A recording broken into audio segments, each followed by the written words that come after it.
बिस्मिल्लाहिर्रहमानिर्रहीम। स्टूडेंट्स, आज का हमारा टॉपिक है insolation coordination in electrical power system. क्योंकि हमारे इलेक्ट्रिकल पावर सिस्टम के अंदर बहुत सारे इक्विपमेंट्स हैं और उन इक्विपमेंट्स की जो इंसोलेशंस हम करते हैं उसको हाई वोल्टेज से, जो स्ट्रेस है हाई वोल्टेज का, उससे बचाने के लिए और शॉर्ट सर्किट होने से बचाने के लिए हम इंसोलेशन प्रोवाइड करते हैं। तो बेसिकली बहुत सारे इंस्ट्रूमेंट्स हैं, उनमें से कुछ इक्विपमेंट्स आपके पास वेरी कॉस्टली हैं और इस तरह से कुछ आपके लेस कॉस्ट हैं। तो उनका एक ऑर्डर है, कुछ आपके ऐसे हैं जो रिपेयरेबल हो सकते हैं, कुछ ऐसे हैं जो रिपेयरेबल नहीं हैं। तो इस तरह से हमारे पास इक्विपमेंट्स हैं। तो होता ऐसा है कि अगर हम जो है इंसोलेशन लेवल सबका सेम रखें और जब आपकी लाइटनिंग या सर्जेस स्विचिंग की वजह से या किसी और एक्सटर्नल जो है काज की वजह से जब आपकी लाइट सर्जेस प्रोड्यूस होती हैं पावर सिस्टम के अंदर, तो आपका जो है वो इक्विपमेंट्स डेड हो जाते हैं। और अगर हमने सबका लेवल सेम रखा हुआ है तो उसमें जो है इंसोलेशन जो है सर्ज है वो अटैक कर सकती है आपकी किसी कॉस्टली मटेरियल को, तो वो आपका डैमेज हो सकता है। तो एक्चुअली हम इंसोलेशन कोऑर्डिनेशन में इस तरह से करते हैं कि इन इक्विपमेंट्स का इस तरह से कोऑर्डिनेट कर देते हैं कि जब कोई हमारी सर्ज है, कोई फेलियर हो, इंसोलेशन फेलियर हो, तो वो उस जगह पे कन्फाइंड हो जहाँ पे हमारा जो है वो एक्सपेंसिव मटेरियल ना हो, और या जहाँ पे जो है वो लीस्ट एक्सपेंसिव टू रिपेयर हो, तो वहाँ पर जो है वो हमारा कन्फाइंड हो, वो फेलियर या फॉल्ट वहाँ पे हो। तो इस तरह से हम कहते हैं कि जब हम अगर इंसोलेशन कोऑर्डिनेशन कर देंगे अपने इक्विपमेंट्स की इंसोलेशंस की, तो हमारा जो है वो लीस्ट डैमेज होगा, तो उससे हमें ये बड़ा फ़ायदा होगा। तो इसकी अभी हम एक जो है 132 kV सिस्टम के अंदर ट्रांसफार्मर और ट्रांसमिशन लाइन की बुशिंग और इस तरह से उसकी एक जो है प्रैक्टिकली एग्जांपल भी देखेंगे। तो अब हम थोड़ा सा यहाँ से इसको डिफ़ाइन करते हैं कि what is mean by insolation coordination. तो आप यहाँ से देख सकते हैं कि the term insolation coordination was originally introduced to arrange the insolation levels of the several components। ठीक है जी, कि हमने insolation levels of several components के बहुत सारे कंपोनेंट्स हैं, उनका जो है हमने एक अरेंज करना है उनके लेवल्स को, इंसोलेशन लेवल्स को in the transmission system in such a manner that an insulation failure if it did occur, कि अगर इंसोलेशन फेलियर होता है वुड बी कन्फाइंड, तो उसको हम क्या करते हैं, confined to a place on the system where it would result in least damage. ठीक है जी, तो या फिर be the least expensive to repair and cause the least disturbance to the continuity of the supply. ठीक है जी, तो इस तरह से उसका हम कोऑर्डिनेट कर देते हैं, अरेंजमेंट कर देते हैं डिफरेंट कंपोनेंट्स की इंसोलेशंस की, ताकि जो है वो आपका लेस डैमेज हो और जो है लीस्ट डिस्टर्बेंस हो to the continuity of the supply. तो इससे हमें जो है वो बड़ा फ़ायदा होता है, बजाय ये कि हम इस तरह से वो लेवल्स अरेंज ना करें, तो आपका जो है वो हाईली जो एक्सपेंसिव मटेरियल्स हैं वो भी आपके डैमेज हो सकते हैं। तो present usages of the term is broader. Insulation coordination now comprises, यहाँ से देखें, insulation coordination now comprises the selection of electric strength of the equipment, selection of electrical strength of equipment in relation to the voltages which can appear on the system for which the equipment is intended. The overall aim is to reduce an economically and operationally acceptable level the cost and disturbances caused by the insulation failure and resulting system outage। तो उसका basically M यही है कि हम insulation failure जो है वो जो इंसुलेशन फेलियर है उससे जो हमारी जो है एक्सेप्टेबल लेवल कॉस्ट और डिस्टर्बेंसेस कम से कम हो, उसके अंदर इकोनॉमिकली और ऑपरेशनली दोनों केसेस के अंदर एक्सेप्टेबल हो।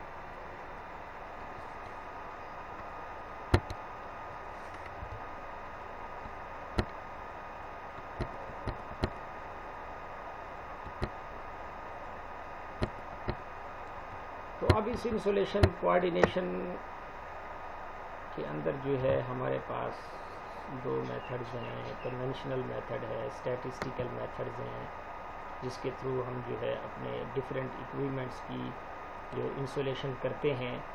तो उससे पहले कुछ टर्मिनोलॉजीज़ हैं जो कि हमें यहाँ पर हम उनकी डेफिनेशंस, उन टर्मिनोलॉजीज़ को देखते हैं जो कि हम यूज़ करते हैं इंसुलेशन कोऑर्डिनेशन में। तो यहाँ से इसकी पहली है nominal system voltage. What is mean by this? It is the RMS phase two phase voltage by which a system is designated. ये RMS वैल्यू है और फेज टू फेज वोल्टेज है। RMS वोल्टेज की RMS value phase two phase, जिसके लिए system को design किया गया है। और जो मैक्सिमम सिस्टम वोल्टेज है ये क्या है? It is a maximum rise of RMS phase two phase system voltage. ठीक है जी, जो उसके लिए मैक्सिमम एक लिमिट है वो आपका मैक्सिमम सिस्टम वोल्टेज है। जैसा कि यहाँ पर इस बुक के अंदर एक नॉमिनल सिस्टम वोल्टेज का दिया गया है जो कि श्रीलंका में यूज़ है। International maximum system voltage are shown figure. ये इस बुक में एक श्रीलंका का जो सिस्टम है वो गिवन है। जैसा कि आप देख रहे हैं कि उसकी नॉमिनल सिस्टम वोल्टेज वो है 11 kV और इसी तरह से 33 kV, फिर 66 kV, 132 kV एंड 220 kV। ये सेम अपने जैसा पाकिस्तान में भी इस तरह के ही सिस्टम है। हमारा जो है नॉमिनल सिस्टम जो है हमारा 11 kV का भी है, 33 kV and 66 kV and 132 kV और 220 kV एंड सो ऑन। तो इस तरह से 500 kV भी है।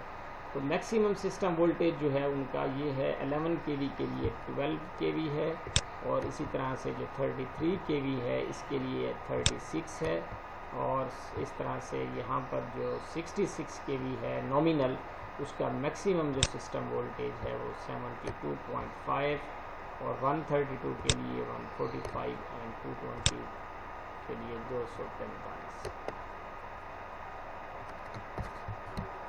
तो अब इसके बाद तीसरी है फैक्टर्स ऑफ अर्थिंग। क्या इसके ये भी एक टर्मिनोलॉजी है, इसको भी यहाँ से हम देख लेते हैं कि ये एक्चुअली क्या है। This is the ratio of the highest RMS phase two phase power frequency voltage on a sound phase during an earth fault to the RMS value of phase to phase which would be obtained at the selected location without the fault। एक वो RMS phase two phase power frequency voltage जो कि obtain होती है at the selected location. ठीक है जी, selected location पर। दूसरी ये है कि जब ड्यूरिंग द अर्थ फॉल्ट। इन दोनों रेशोज़ वैल्यूज़ की जो रेशो है उसका नाम है फैक्टर्स ऑफ अर्थिंग। ठीक है जी। उसके बाद है effectively earth system. A system is said to be effectively earth if the factors of earthing does not exceeded 80% and non effectively earth if it does.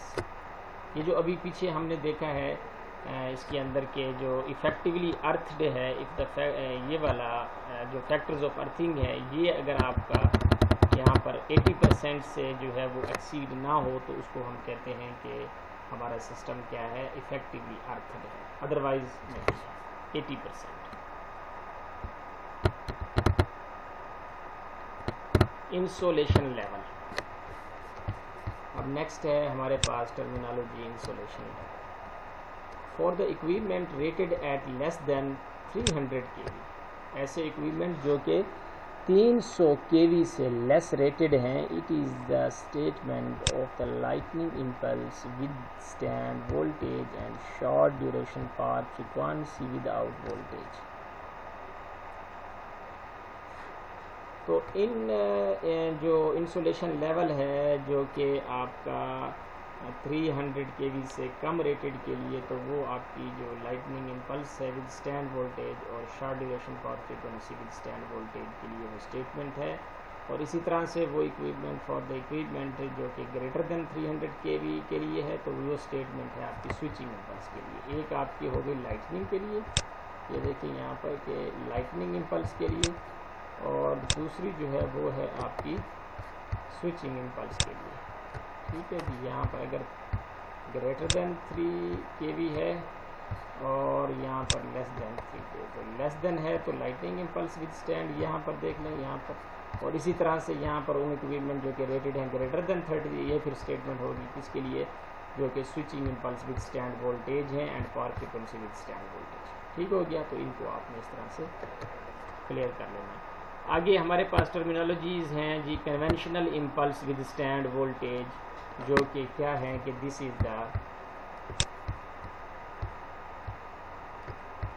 Is the peak value of the switching और lightning impulse test voltage at which the insulation shall not show any disruptive discharge when subjected to specific number of application of the impulses under specific condition। ठीक है जी, ये conventional impulse withstand voltage क्या है, peak value है switching या lightning impulse की, जब आप जो है वो जहाँ पर जो है इंसुलेशन जो है वो shall not show any destructive discharge वहाँ पर।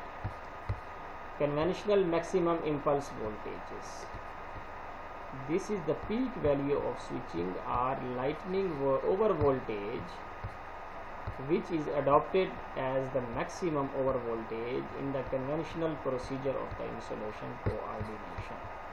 तो ये भी आपकी स्विचिंग या लाइटनिंग ओवर वोल्टेज की जो पीक वैल्यू है उसका जो नाम है ये है आपकी कन्वेंशनल मैक्सिमम इम्पल्स वोल्टेज। उसके बाद है हमारे पास statistical impulse withstand voltage, तो वो ये है विद स्टैंड वोल्टेज, वो ये है कि this is the peak value of the switching और lightning impulse test voltage at which the insulation exhibits under the specified condition 90% probability of the withstand. जहाँ पर अगर उसकी 90% प्रोबेबिलिटी है विद स्टैंड करने की, तो वो जो स्विचिंग और लाइटनिंग इम्पल्स टेस्ट के दौरान जो पीक वैल्यू है उसका नाम है हमारा statistical impulse withstand voltage. ठीक है, तो in practice there is no 100% probability of withstand voltage. तो वैसे भी अमूमन 100% प्रोबेबिलिटी नहीं है विद स्टैंड वोल्टेज करने की, 10% जो है प्रोबेबिलिटी होती है ब्रेक डाउन होने की। तो इसलिए यहाँ पर जो है वो हमने ग्राफ के अंदर यहाँ पर देखें 10% जो है यहाँ पर रखा है, ये इसको देख सकते हैं। इसी तरह से ये आपकी स्टैटिस्टिकल विद स्टैंड वोल्टेज है।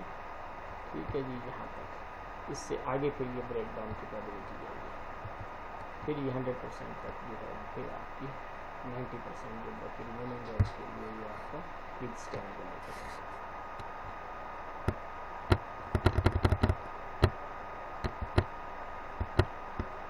अब यहाँ पर है स्टैटिस्टिकल इम्पल्स वोल्टेज, एक और टर्मिनोलॉजी है statistical impulse voltage. This is the switching और lightning over voltage applied to the equipment as a result of an event of one specific type on the system.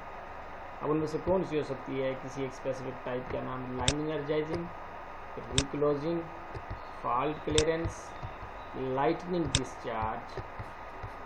ठीक है, इस तरह में से कोई भी एक वैल्यू हो सकती है। The peak value of which has 2% probability of being exceeded.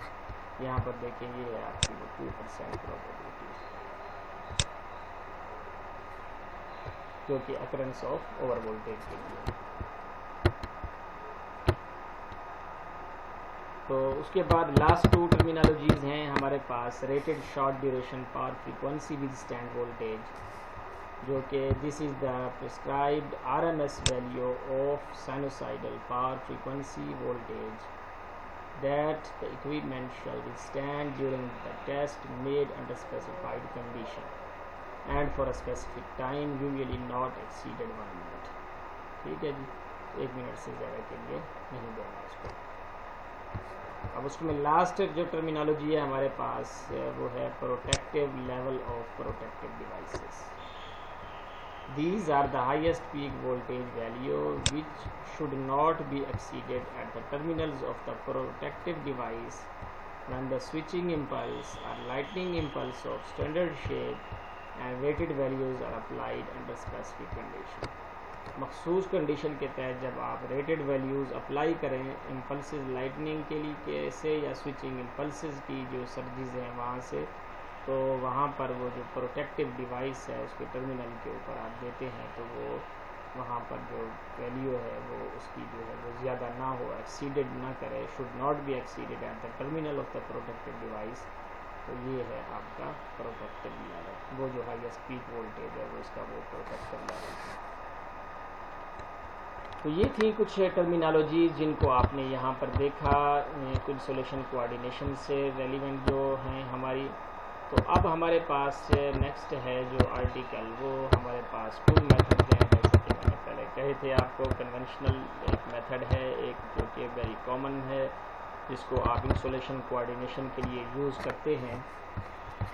तो इसको हम देखते हैं कि how the insulation coordination will be done using the conventional method. In order to avoid insulation failure, the insulation level of different types of equipment connected to the system has to be higher than the magnitude of transient overvoltage that appear on the system. The magnitude of the transient overvoltage are usually limited to protective level by protective devices.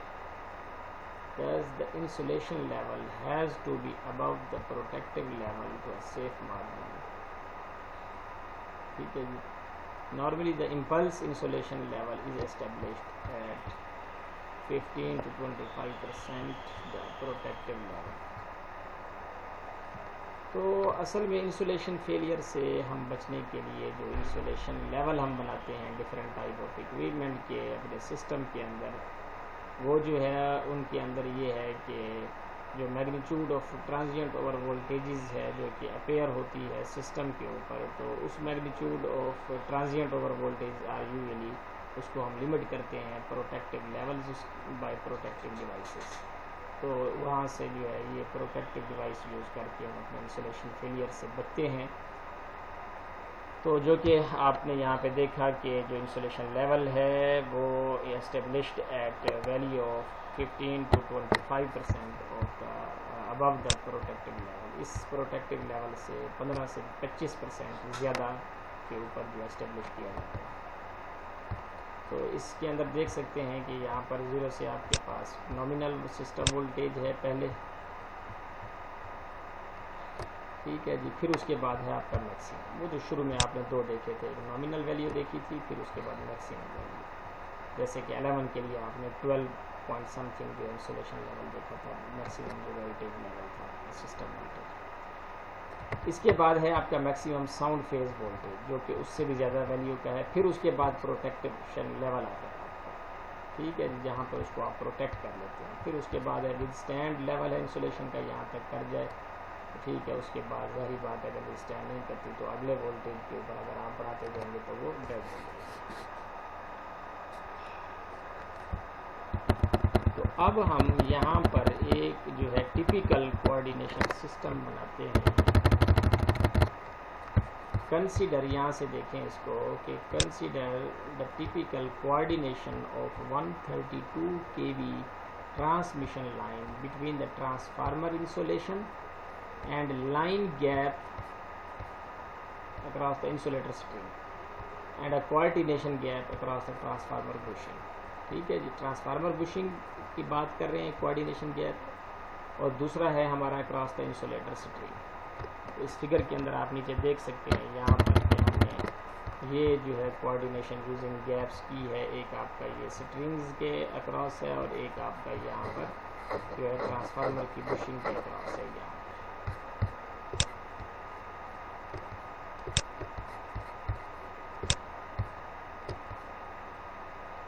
तो अब इसमें क्या है कि इन यहाँ पर एक चीज़ और भी देख लें ट्रांसफार्मर के लिए कि in rural distribution transformer lightning arrester में नॉट बी यूज्ड, क्योंकि वहाँ पर लाइटनिंग अरेस्टर जो है यूज़ नहीं किए जाते, used on account of the high cost, due to the high cost and the coordination gap mounted on the transformer bushing may be the main surge limiting device।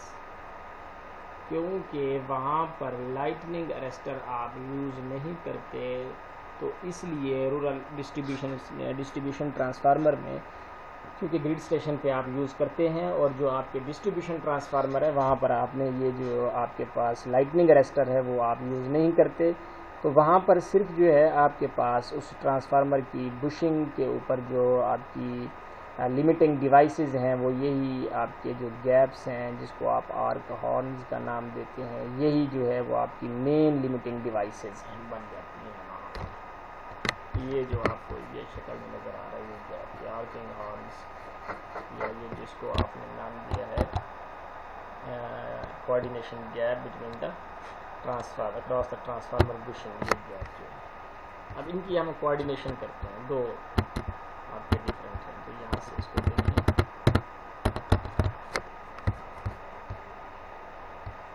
In coordination system under consideration, यही जो आपने insulator string और transformer की bushing का कह रहे हैं, इसी की बात कर रहे हैं। We have to ensure that the equipment used are protected and interruptions are kept to a minimum. The coordination gap must be chosen so as, ये देखिए ये असल बात है, the coordination gap must be chosen so as to provide protection of transformer under all conditions। Transformer के लिए हर condition पर protection उसको मिलनी चाहिए। however the line gaps protecting the line insulation can be set to higher characteristic to reduce the unnecessary interruptions।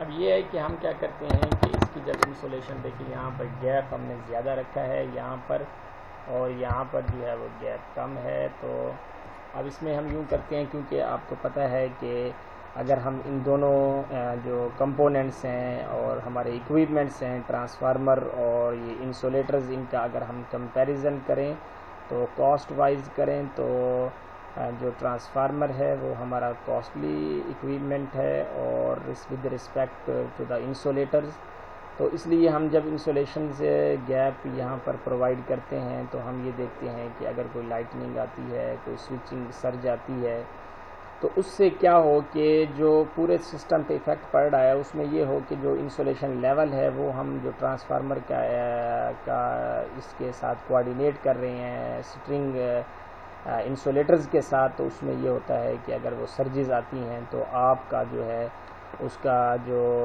Effect है वो वहाँ पर जो है कन्फाइंड हो इंसुलेटर स्ट्रिंग्स के अक्रॉस, ताकि अगर उन सर्जेस की वजह से आपका डेड हो तो वो आपका जो है वो पहले ये इंसुलेटर्स उसको बेयर करे। अगर वो बेयरेबल हो गई तो आपका ट्रांसफार्मर तक तो वो पहुंचेगा ही नहीं, अगर ये उसको बेयर नहीं कर सकेगा तो एटलीस्ट ये डेड होगा, आपका ट्रांसफार्मर जो है वो डेड होने से बच जाएगा। यानी जो आप इंसुलेटर्स आपकी कम कॉस्ट के हैं फिर आप वो चलो ख़रीद लेंगे, लेकिन ट्रांसफार्मर आपका कॉस्ट उसकी ज़्यादा है तो इसलिए वो आपको जो है महंगा है, तो इसलिए आप उसको बचा लेते हैं, इसकी कुर्बानी दे देते हैं। मीन्स कि इस तरह की कोऑर्डिनेशन कर देते हैं कि अगर आपने सब ने जो है ये जिस तरह आप जो है वो डेली लाइफ में या प्रैक्टिकल जो है वो आप अपनी ज़िंदगी के अंदर देखते हैं मुख्तलिफ़ कामों की कोऑर्डिनेशन मिलके करते हैं, तो उसमें ये होता है कि सारे मिलके आपने काम डिवाइड किए होते हैं कि अगर ऐसा हो जाएगा तो ये फ़लाना पहले स्टेप पे ये उसको जो है वो फेस करेगा, फिर दूसरे स्टेप पे ये करेगा, फिर अगर नहीं होगा तो फिर वो तीसरा करेगा। फिर इस तरह से ये है कि जब सेक्रीफाई की जो है अगर फिर भी किसी से बेयर नहीं हो रहा तो फिर आप एक जो है वो देते हैं कि फ़र्स्ट ऑफ ऑल ये सेक्रीफाई करेगा। जिस तरह की आर्मी के अंदर कोऑर्डिनेशन करके जब आप जंग के लिए जाते हैं वहाँ पर देखते हैं तो वहाँ पर भी इस तरह से कोऑर्डिनेशन होती है कि पहले वो ये उसको बेयर करेगा, इस तरह से ये निकलेगा, उसको गोली लगेगी, ये इस तरह हमारा जो पावर सिस्टम है इसके अंदर भी हम डिफरेंट इक्विपमेंट्स की कोऑर्डिनेशन कर देते हैं ताकि जब सर्जेस आएँ तो ये उनको बेयर्स करें, और अगर बेयरेबल ना हो तो कम अज़ कम वो डेड वो चीज़ हो जो आपकी सस्ती हो या रिपेयरेबल हो सकती हो, तो उसकी इंसुलेशन हम कम रख देते हैं ताकि वो जल्दी आपका जो है वो हो जाए। तो इस तरह से हम जो है हाईली जो कॉस्टली इक्विपमेंट्स हैं उनको बचा लेते हैं, तो ये हमें फ़ायदा मिलता है इंसुलेशन कोऑर्डिनेशन करने का। ठीक है जी। तो अब जो typical set of characteristics of for insulation coordination by conventional method in which lightning impulse voltage are the main source of insulation failure as shown in figure, वही 1.3 जो आपने फिगर देखी 10.3, ये 1.3 की बजाय 10.3। अब उसके बाद लास्ट में है कि for the higher system voltage the simple approach used about is inadequate. Also, economic considerations dictate that insulation coordination can be placed on a more significant scientific basis. तो ये थी हमारी कन्वेंशनल जो हम इंसुलेशन कोऑर्डिनेशन करते हैं उसकी हमने एक टिपिकल 132 kV के लिए जो है वो ट्रांसमिशन लाइन की हमने एक एग्जांपल भी देखी, और इस तरह से ये हमारा आर्टिकल कंप्लीट हुआ आज का। तो उसके बाद है हमारा statistical method of insulation coordination. तो आज के लिए इतना ही इस टॉपिक में।